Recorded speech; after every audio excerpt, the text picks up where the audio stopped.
Hello, this is Mr. Heinrich, and we're looking at another FRQ from AP Classroom, and this is for AP Physics 1. This is Unit 6, FRQ 1, and we have the following situation. In a physics lab, a group of students are provided with a sphere of unknown mass, a roll of string, a ring stand, and measuring devices that are commonly found in a physics lab. The students must graphically determine the acceleration due to gravity near Earth's surface by putting the sphere into simple harmonic motion. So this unit 6, is simple harmonic motion. And remember, we don't have to do wave motion for this year's AP test. They're cutting it off after simple harmonic motion, though we know wave motion is related to it. Okay, so we have some different things given, and they want us in part A, let's see what they say, state a basic physics principle, law, or equation, doesn't mean we have to do all of them, right, or that the students could use to graphically determine the acceleration due to gravity near the Earth's surface by putting the sphere into simple harmonic motion. And this is a classic experiment that a lot of physics teachers will have their students do. So they're asking for a basic physics principle, law, or equation. Now, they already state the physics principle right here. They want us to put the sphere into simple harmonic motion, right? But what equation dictates that simple harmonic motion? What the pendulum would do over the course of time due to different parameters, right? Different physical characteristics of that pendulum. So let's get right into answering this question. If I had to state, let's get this thing to focus. There we go.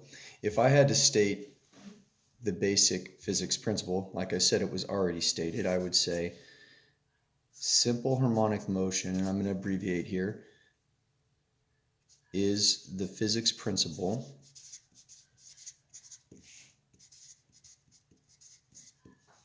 used as the experiment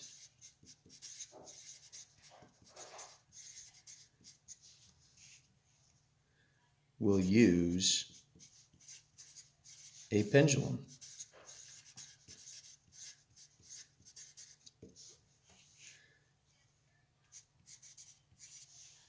The pendulum's motion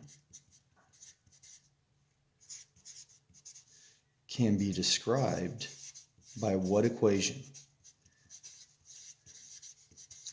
Do you remember what equation describes a pendulum's motion, meaning its period, basically, the time it takes to go back and forth? T equals 2 pi square root L over G. And there's your complete answer right there.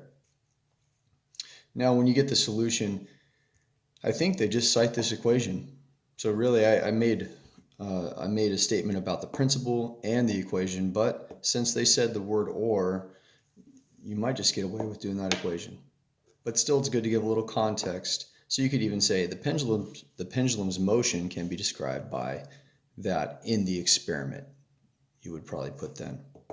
Okay, let's go on to part B. Part B is another table that we have to fill out with quantities to be measured, the quantity names, the symbols, and the equipment, right? So we're setting up an experiment, again, to find G, gravitational acceleration. So what quantities would we measure? What equipment do we need? Equipment, symbol of quantity, and the quantity to be measured. Well, if you're looking at this equation, it kind of gives away what we need to worry about, right? We need some way to measure time, so I'm going to go ahead and put stopwatch for my equipment, just so you can see it. Stopwatch. I know I'm going to need to measure length right here. That's going to be a meter stick. And what we haven't really discussed yet is we need to release this pendulum from a particular angle. And if you recall from your instruction, it needs to be an angle less than 15 degrees for it to be considered simple harmonic motion. So I'm going to put here also a protractor. I'll put protractor. track like that. And so the symbol quantity, or yeah, symbol quantity would be T for period. For meter stick, it would be the length, and the protractor is going to measure a theta angle. This is the period. Length, really the length of the pendulum, right? And then the angle of release. So if you're getting a little more specific, it would be angle of release, length of the pendulum, and there's part B. Now part B continues, and it asks us to develop a procedure, our favorite part, right? So what I'm going to do, instead of taking up all our time writing this procedure, let's just talk about what we would do, and then I'll show you my answer that I had previously written out. So you would, and I'll draw a picture, you would go ahead and have a pendulum on a ring stand. They say you have a ring stand, right? And you would tie your string to that ring stand and put your pendulum right here, right? You tie it to the ball of mass. They didn't say, I don't think, or maybe they did. And you would tie it up to here to the top. Then you would pull it some angle less than 15 degrees away from equilibrium, and you'd let it swing back and forth, right? And remember, they're always looking for you to talk about how you're reducing your error in measurement. Would you time, and by the way, a full cycle is from here back to here, a full back and forth, right? Would you time just one back and forth? If you remember in class, when we talked about this, you wouldn't time just one back and forth. There's a lot of error associated with that. So it's always safe to say, hey, let's let this thing cycle a multiple number of times, and 10 is always a good even number. So you'd let it cycle back and forth 10 times. That wouldn't take too long. You would time that amount of cycles, and then you would divide the time you had on your stopwatch by 10 to get the time for one cycle. And then before moving on and doing anything else to the experiment, you should repeat that process probably, I don't know, 4 or 5 more times, something like that. And then you would take the average of all of those period measurements. So again, let it go back and forth 10 times, time that, divide that by 10 to find the time for one cycle, then repeat that process several times until you had multiple period measures, and then take the average of all those measures to find your period for what? I didn't even talk about for what? For this length of string, right? So you would also talk about measuring that length of string with your meter stick. And then also say release it from some angle less than 15 degrees, possibly 10 degrees, right? But make sure you say to them less than 15 degrees, and then you could suggest 10 degrees, right? Then what will we do? We would have information L and T for this situation, right?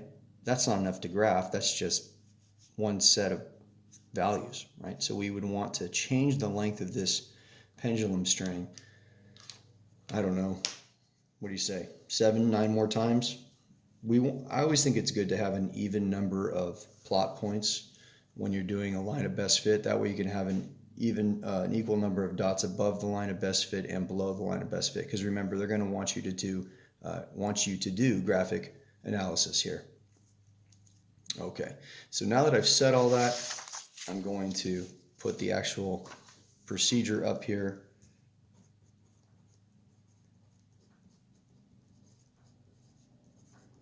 Give me 1 second. And then you can pause the screen and look at what I've written here. There it is right there. Okay? And that's just a reiteration of everything we just discussed. Okay, let's move on to part C. Part C asks us the following. The student must graph the data that they collected so they can determine the acceleration due to gravity near Earth's surface. Indicate below which quantities could be used to graphed on the horizontal axis or the vertical axis to determine the acceleration due to gravity near Earth's surface by using a best fit line. You may use the remaining columns in the table above as needed to record any quantities, including units, that are not already in the table. Okay, so let's talk about a little bit of development. We've already started this development, by the way, by stating the equation in part A. So back to our paper, we're looking at part C now. Come on. Part C. Development.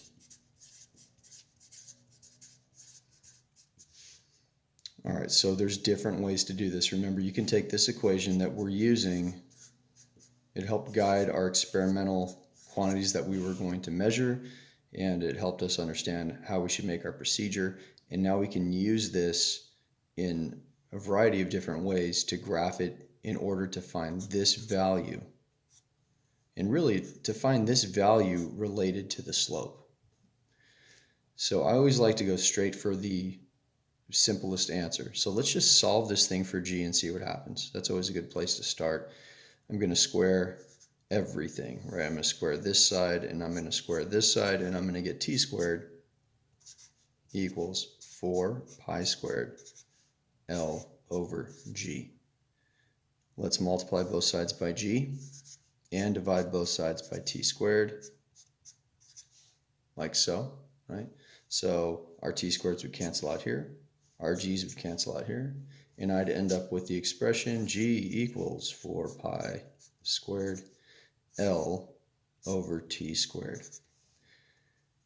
So what quantities would you want to put in your table that aren't already there? Length would already be in your table if you're running this experiment. T squared would not be in your table. So what I would do is I would say, they're not really saying we have to state this, but I'm going to say it anyway. Include, and here we have a choice to make. Are you just going to do L versus t squared? I should say t squared versus L. Or are you going to do t squared versus 4 pi squared L? Right, which one are you going to do? And that is really up to you. Just keep in mind, if you do this versus this, then at the very end you would have to take your slope and do something with this value in order to get g, right? Either multiply or divide, depending how you set this up. Right, or you could just say, let's just do this. Let's include 4 pi squared L, this value, in table, and t squared in the table for each trial.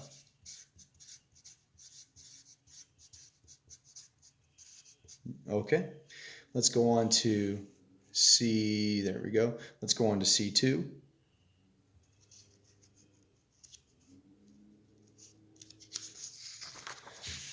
All right, C2. That was C1, by the way. And again, they're asking us, what are you going to do when we read their text to us?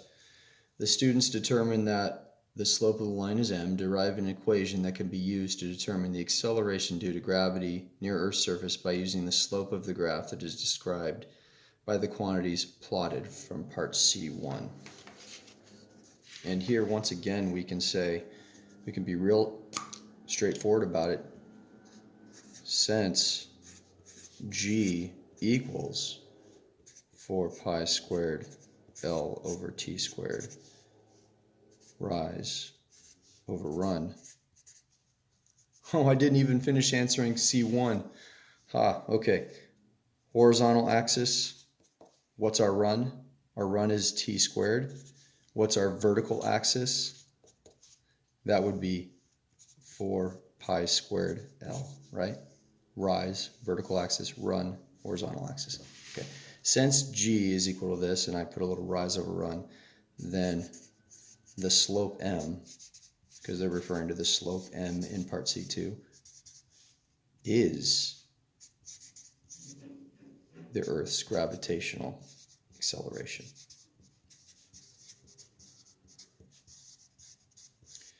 Final part. Okay, let's look at part D together.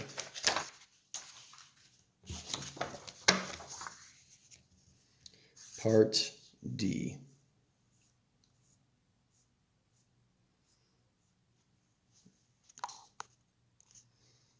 Okay, we have this sample pendulum. It's swinging back and forth. Let's save a little time. You can read that to yourself. And they say, let's cut the string at Z. And what it wants to know in part D in particular is predict the motion of the sphere after the string is cut in terms of the sphere's displacement, initial speed, and acceleration. So they want to know about sphere's displacement, initial speed, and acceleration if we cut it at point Z.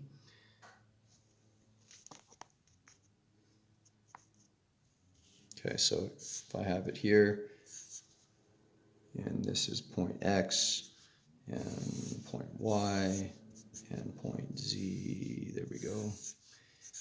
What's going on at point Z as far as the motion goes? Before we start diving into this, is this pendulum even moving at point Z, or for that matter at point X? No, it's come to a complete stop because the restoring force has decelerated it to rest and now is going to accelerate it back to the equilibrium line. We will need to remember this in the next FRQ, that is equilibrium, right? So it's at rest. So I'm going to say here, the sphere is at rest. So we just addressed the velocity, right, the initial speed, at point Z.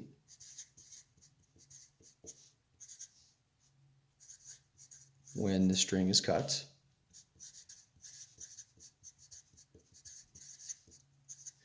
But it didn't just want to know about the velocity, so I could put here to further V initial equals 0 meters per second, you could say, right?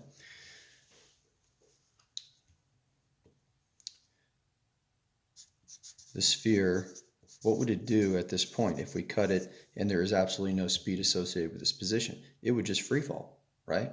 The sphere would free fall at an acceleration G. You put here negative 9.8 meters per second squared if you wanted. Done. Okay, and then finally we need to address displacement because we talked about it being at rest, so it has a zero velocity. There's the acceleration. And I got really into this when I did it, and I started talking about how, here I'll show you what I did. I said, well, let me look at a kinematic equation for delta x.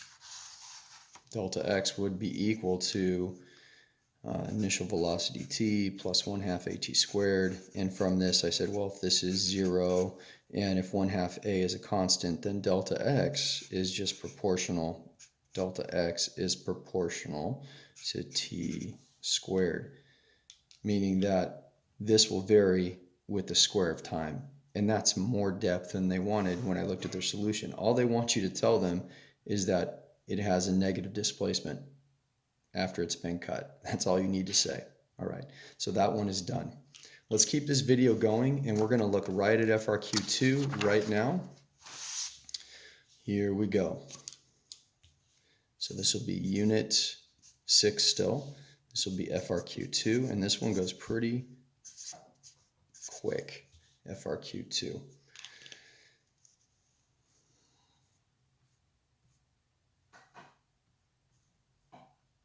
All right, here we have the other type of simple harmonic oscillator. We were just dealing with the pendulum. Now we're dealing with the spring mass system. And this is a picture of its spring potential energy versus its horizontal position as it oscillates back and forth. And really, this could be a picture of a vertical or a horizontal oscillator. It's always easier to look at a horizontal oscillator, one that's going back and forth along the x-axis. And usually with these systems, and not always, but usually they're not considering friction, and they're just letting this thing oscillate forever and ever, right? Okay, so we have a block of mass 0.4. Let's read the situation. On a horizontal surface is attached to a horizontal spring of negligible mass. The other end of the spring is attached to a wall. There's negligible friction between the block and the horizontal surface. The center of mass of the block is stretched a horizontal distance of 0.25 meters beyond its equilibrium position and is released from rest such that the block spring system undergo simple harmonic motion. A graph of the spring potential energy of the block spring system as a function of the horizontal position of center mass is shown. The positive direction is to the right, it says. Okay, and then they want to know about the force versus the horizontal position. They want us to do a graph for the force versus the horizontal position.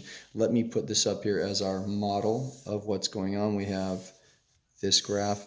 It tops out at 10 joules. This would be 0 joules.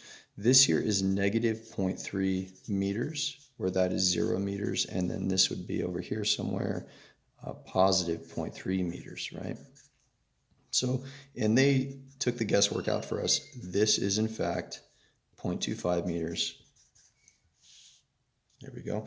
And this is in fact a negative 0.25 meters, right there. And they want us to take this idea of, this is spring potential energy, this is position. There, all that's done now. They want us to take this idea, this motion, and translate it into a force versus distance graph.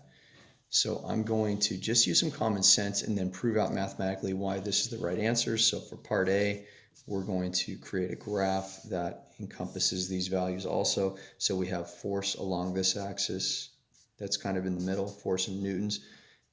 And then this would be, again, position in meters, where this is 0.3 meters, and this is negative 0.3 meters. Okay. All right, so what I think is very helpful here is to actually look at the physical system. Some of you already see what you should do here, but for those of you who are not sure, let's look at what's happening here. We have this block that's been compressed on a spring, right? And then this spring starts to uncompress and come to a position called equilibrium, right? Where the restoring force is what? For a simple harmonic oscillator, when that system makes it to equilibrium, what is the restoring force? It is 0, right? So we know we need to plot 0 at some point on this graph, whether that's 0 force here, here, here is to be decided in just a moment. So this would represent a distance of, let's say, negative 0.25 meters. And this would represent a distance of 0.25 meters, right? Now think about this. If we have a system that is accelerating to the right, you know, from point, let's call it A, B, and C, right? From going from A to B, isn't it accelerating to the right?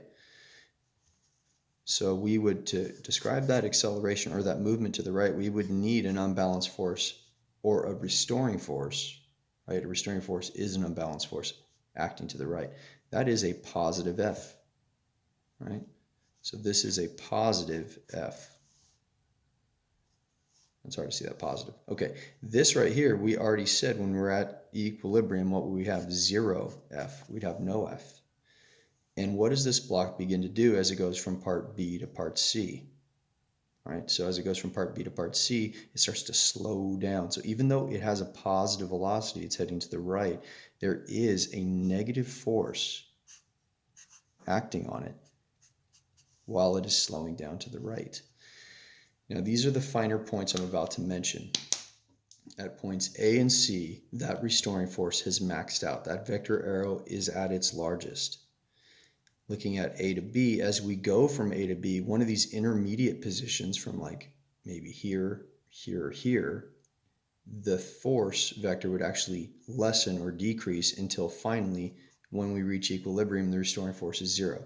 Similar as we move from here to here to here to here, these intermediate positions, this negative restoring force would start to increase and increase and increase until it reached its maximum value at point C. Right. With all of that said, I think that this graph would make sense. Use up your whole graph space. They always want you to, by the way. Oops, I missed 0. Let's make that line a little thicker there. Hey, there we go. Right, so we should have a 0 force when we reach, what is this position on the x-axis? When we reach 0 meters, right? 0 force at 0 meters. We would have some kind of maximum, look at this, positive force. This is a positive y-axis value, right? when we were at our negative 0.25 meters, right? And when we were at our positive 0.25 meters, that's positive 0.25, we have some maximum negative y value. And that should make a lot of sense. Okay, I was going to show you the proof that it would be a linear graph. Sure, here it is. Would we agree that work is equal to the potential energy, right? In order to gain potential energy, there had to be work done on the system, right? So we can always equate energy to work. And work is equal to force times distance. And potential energy spring, by the way, this is not gravitational, 1/2 kx squared. One of those goes away, one of those goes away. This is all constant information. So isn't F proportional to X?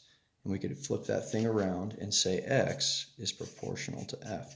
So as X varies, right, by some set increment that we're choosing, force would also vary proportionally. There would be no curvature to this line, right? It would be a straight linear relationship between these two based on that idea. Went over that kind of quick. The finer points of that, let's not get into that, but that is your proof that we should have a linear line. Okay, let's go to part B. Part B coming up. And I'm going to go fast. Part B asks us to find, let's see, wants us to find, now I'm going to do part C and come back to part B because I'm running out of time on my clock here. Kinetic energy versus displacement. I want to show you next to it PE versus displacement. Potential energy was this curve, right? Kinetic energy would be the exact opposite curve. Making sure that's positive 0.25, that's negative. Positive 0.25, negative 0.25. Back to B. You need the following two equations. They want us to calculate the period. That is the period of a spring mass system. And then this would be the other idea. They gave us potential energy at negative 0.25 or 0.25 meters. That spring potential energy is equal to 10 joules. What is spring potential energy? It is 1/2 k delta x squared. That would be equal to 10. They gave you delta x at 0.25. You solve for your k. Your k, I believe, is 320. Let me verify that real quick. 320. I'm not finding it, so I think that's right. Yep, 320 newtons per meter. And that's all the time we have, but you would